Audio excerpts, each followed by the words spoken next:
Welcome to Career Ready.ai.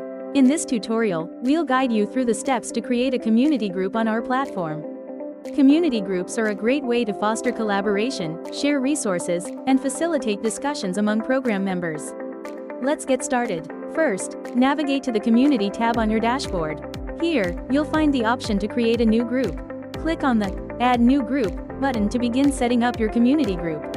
Now, you'll enter the details for your community group. Start by giving your group a name and selecting the program it will be associated with.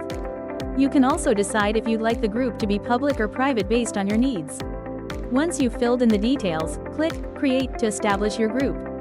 The group will automatically include members from the selected program. After creating your group, you can begin engaging with members.